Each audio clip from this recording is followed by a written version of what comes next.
Hi, church. Thank you for checking in today. I want to talk today topically about stuff going on, specifically about civil disobedience and what it means to not comply with the rules and do it as a Christian. Because this is something that is commonplace right now, a common discussion being had, and I believe that we need to look at it biblically and do it right. And so, just off the bat, what I'm specifically referring to right now is the nationwide vaccination mandate that came out of the president's office a couple weeks ago. I also want to touch on it relates to the statewide masking mandate that came against our school districts just a couple weeks ago as well. And so that's what we're looking at specifically. And the phrase civil disobedience might have a lot of connotations in your head. Non-compliance, widespread non-compliance. These are the things that we're all hearing and saying frequently right now. And I want to look at it biblically and show you what the Bible would say about this kind of thing. It's important. First of all, these things are biblical principles if they are done right. It's not a bad word. Civil disobedience isn't a bad word. It's not some revolutionary, violent person. You can be a good, godly, righteous Christian and practice civil disobedience and non-compliance on these issues. And I believe you're standing in a right position if you do that. So that's where we're coming at this from. So first of all, right off the bat, is civil disobedience even biblically allowed or discussed or anything? And the answer is yes, frequently it is. And I'll show you specifically just one case in which Jesus did it. And you can find dozens of them all through the Bible. It's common. It's a well-known principle in the Bible. But Jesus did it. He had his disciples that followed him around everywhere, and there were laws in his time that said you're not allowed to eat like stray heads of grain, like if there's a head of wheat growing randomly by the road, you're not allowed to eat it. You're not allowed to just be taking a walk down the road on a Saturday and eat it. And Jesus had his disciples doing that, and they would eat it. And he got yelled at for it, and they said, "Hey, that's unlawful. You're not allowed to do that. It's a Sabbath day. You can't do that." And he said, "No, you know what? Go for it, guys." I mean, it was fine, and he stood up for it. Was it a major issue? Could he have easily said, "Okay, guys, let's, for the sake of getting along with everybody, let's just stop"? Easily could have. They could have survived without it. It wasn't an essential core issue. But he said, you know what? There's righteousness, and there's good law, and then there's ridiculous law, and we're going to just do what we do, and we're not hurting anybody. And he corrected them and showed them and taught them how to make good laws. Now, they didn't listen, of course, but the point is Jesus practiced forms of civil disobedience all the time. And they eventually killed him, of course, and he didn't do anything actually wrong. He didn't do anything violent and dangerous, but they killed him. The stuff he did would fit under the umbrella of civil disobedience. Okay, so yes, it's a biblical principle. The church, God's people throughout history, have practiced civil disobedience on numerous issues all across time in different nations and different times frequently. And they often got in trouble for it. But morally speaking, biblically speaking, it's commonplace and it's perfectly acceptable. And in the right context, it's the right thing to do, not just an acceptable thing to do. Now, there is an objection. The Bible also has passages that tell you to comply and to obey the governing authorities.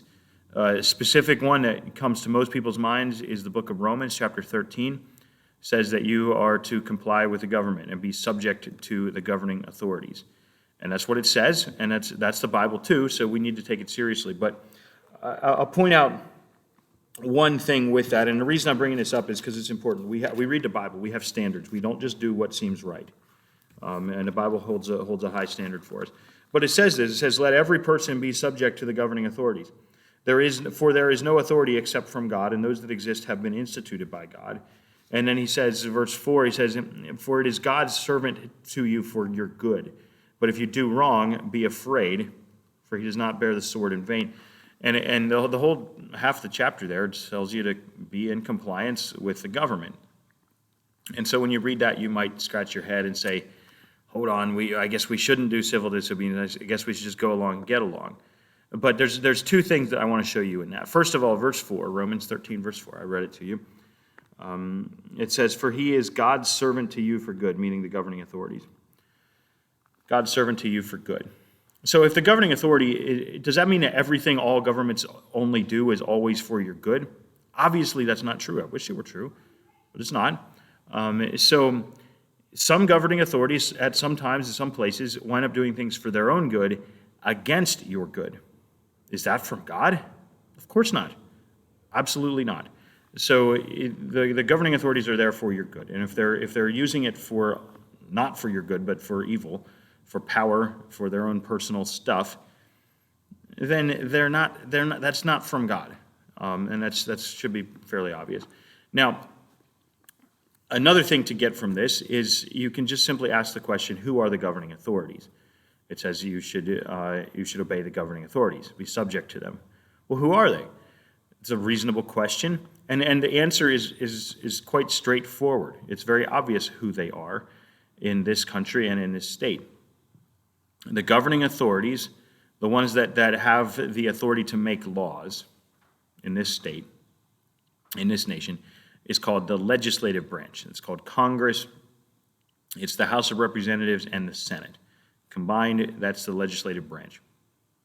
They're the ones who make laws. They have to write them up. They have to bring them to a vote in the House. They have to bring them to a vote in the Senate. It has to pass both. It has to get the president or the governor's signature, and then it's a law. And that's how it works. It is unconstitutional. Like that's laid out in the Constitution of the state and in the country. It's unconstitutional for a different branch of government to make laws. That's the whole purpose of having different branches of government. So the legislative authorities are the ones that make laws. They're in the legislative branch. They are elected. They are elected by the people. So the people, me and you, the voters, have a significant, a heavy role in the process of making laws. And we partner with people running for Congress, the legislative branch, to make sure that the laws that get written up are good, are for our good. Okay? Now, that doesn't mean they always are, but that's the process. When the Bible says to obey the governing authorities, it means in your place where you live. And we live in the United States, and the governing authorities here are the legislative branch. It has always been that way. It's not new. It's not something that just got invented recently. That's how it's always been. It's well established, period. So if I'm going to obey the governing authorities, then that's the lawmaking branch. Well, guess what? These orders, they did not come from the lawmaking branch. They came from the Department of Health, the Department of Education, Department of Labor, OSHA, all these things. These are not elected positions. They were not elected to make laws. They're not even part of the legislative branch at all. It's unconstitutional for them to make laws. So you can obey the governing authorities, biblically speaking, and not have to obey these things. They're not laws. The governing authorities didn't pass them. In fact, the state of Pennsylvania has voted frequently in our legislative branch to stop these things, has voted against this stuff. So if I'm going to obey the governing authorities, I'm going to stand against it. That's what it means, okay? So you have a biblical foundation for civil disobedience. Jesus did it. You have a legal foundation for it, which correlates with the biblical case in Romans 13. You're also on the winning side. All right, there's class action lawsuits being filed across the state of Pennsylvania right now by these school districts. Locally here, Bermudian Springs has written up some sort of resolution that they're sending out. I'm not sure if they sent it out yet or not. Last year, can you believe this stuff has been going on for over a year, 18 months now?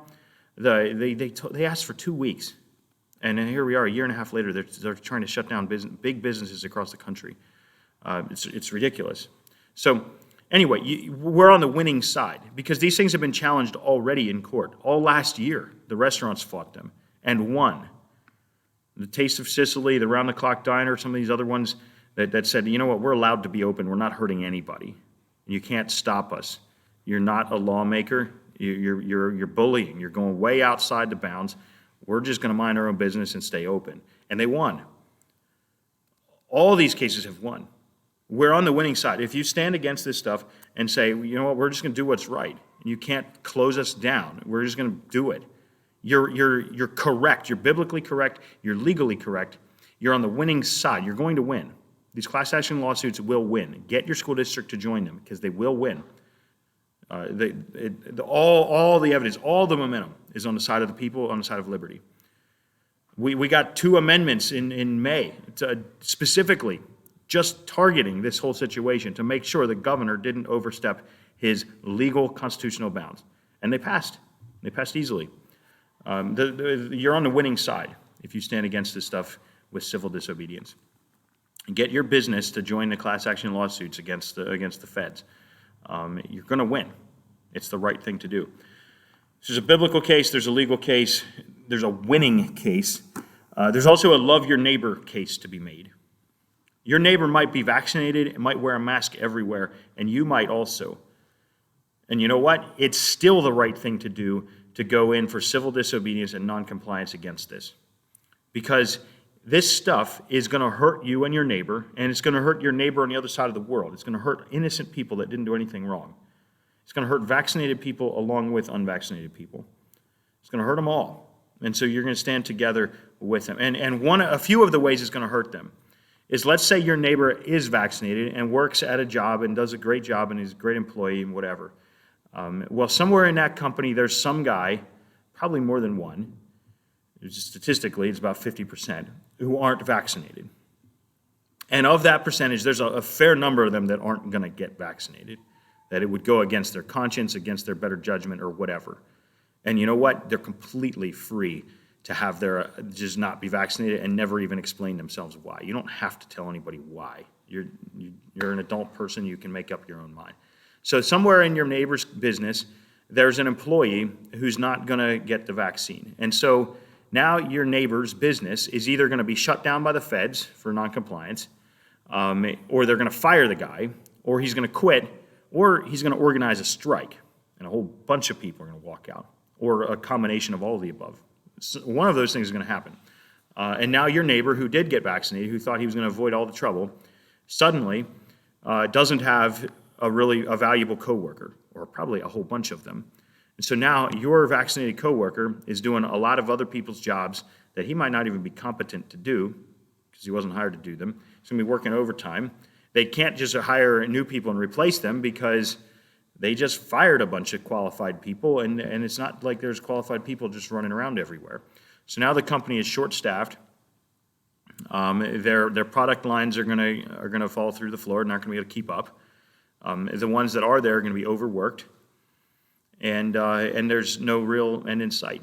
So on one hand, love your neighbor means whether you're vaccinated or not, whether your neighbor is or not, you're standing together in this, and you're saying, you know what, this is a way overreach. You can't do this to my business, to my job, to my coworkers.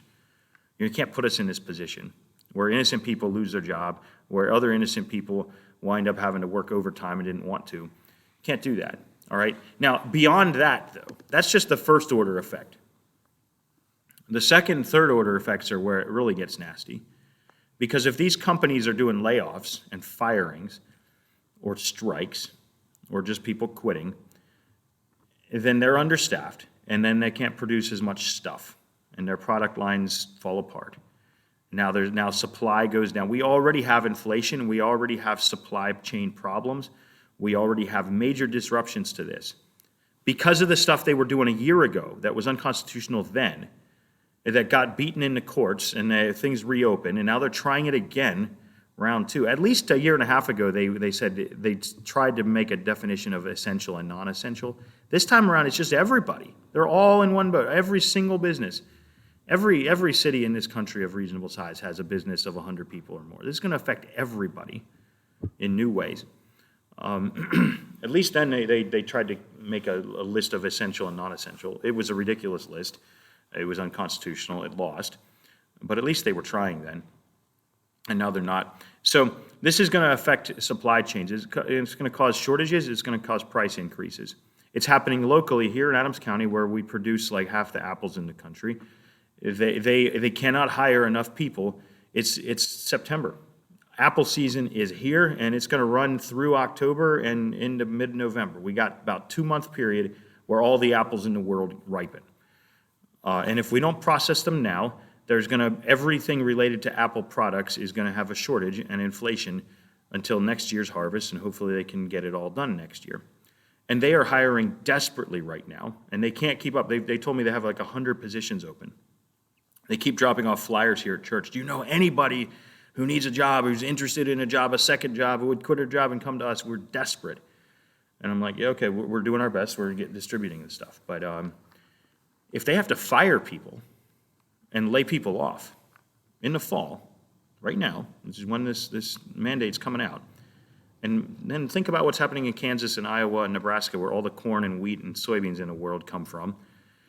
If they're firing people when they need to be hiring, there's going to be food shortages. I mean, really desperate kinds of times, just like that. So love your neighbor and stand against this. Even if you're vaccinated, even if your neighbor is vaccinated, this is going to hurt you. And there's countries that rely on that, import everything, all their food products, all their stuff from this country. They're going to suffer too. So love your neighbor, love your international neighbor. Stand against this bullying. It's bullying. And you're going to win. You're on the winning side. Biblically, legally, just good and evil, right and wrong. Love your neighbor, all this stuff. Okay, so civil disobedience means be civil. Okay, we know who the bullies are. The bullies are obvious. The bullies are the ones that send threatening letters to volunteer school board members at Bermudian Springs. This has happened. I'm not making this up. It happened. Threatening letters saying that they're going to be held personally liable to the point where the state will be able to sue them, take their houses, their farms, their property, and everything. They're literally threatening in this way for noncompliance. To sue a volunteer school board member in the community. It's easy to tell who the bullies are. School board members didn't pick the fight. That's how you know if you are the bully. Did you pick the fight, or were you minding your own business and someone else came at you and threatened you? It's pretty easy to tell. Are you a business that's up and running, hiring people, providing useful products, minding your own business? Then you're the good guy. Did somebody coming along telling you have to fire a bunch of employees who didn't do anything wrong? Then they're the bully, okay? It's easy to tell who the bullies are. You give them 2 weeks and they take a year and a half. It's pretty easy to tell who the bullies are. So stand up against the bullies. Love your neighbor. Now, there's 2 things else that you can do. In addition to civil disobedience and total, outright, widespread noncompliance, you might want to consider starting your own business or starting your own homeschool or private school. It might be time to bail out of the system. If your business is so intertwined with insurance policies, with government this and that regulations, then sooner or later they're going to become a noose around your neck. And right now seems like a time that's happening. It might be time for you to start your own business, find a different job.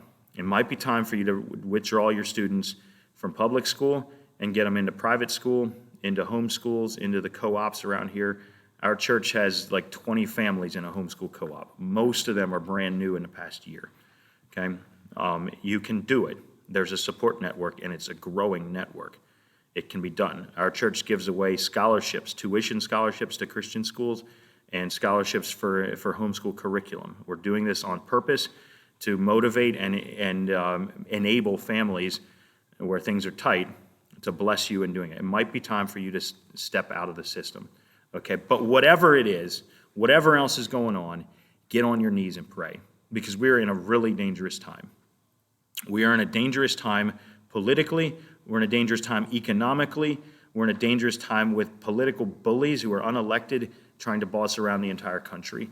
And we're in a dangerous time because not everybody wants peace anymore. Civil disobedience, if it doesn't work, sooner or later somebody is going to go for uncivil disobedience for much worse stuff.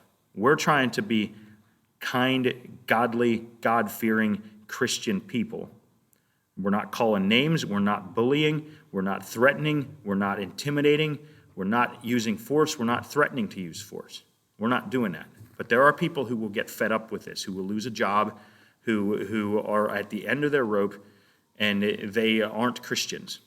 And they are going to try some stuff if this goes on the way it is. If Christian civil disobedience does not work, then something else will happen that's way worse. Get on your knees. Get in prayer. Pray for the bullies. Pray for the ones that persecute you. Learn to love your enemies. Learn to love your neighbor. And pray, God have mercy. and pray against violence and pray against bullying. We're in this thing, we're at our necks in a bad situation. So let's be in prayer. Let's take this seriously. There's something in your heart you need to repent of to the Lord. Get it right. Lead your family in righteousness. You got somebody who's starting to get a little bit fringy, sounding a little violent. Talk them off the edge. Pray for them. Let's lead this thing as Christians with civil disobedience, widespread, total civil disobedience, non-compliance, widespread, but civilly, politely, in a Christian manner. God bless you. I'll talk to you tomorrow. We'll be back in the Bible. We might hit on this stuff again, but be in prayer. God bless.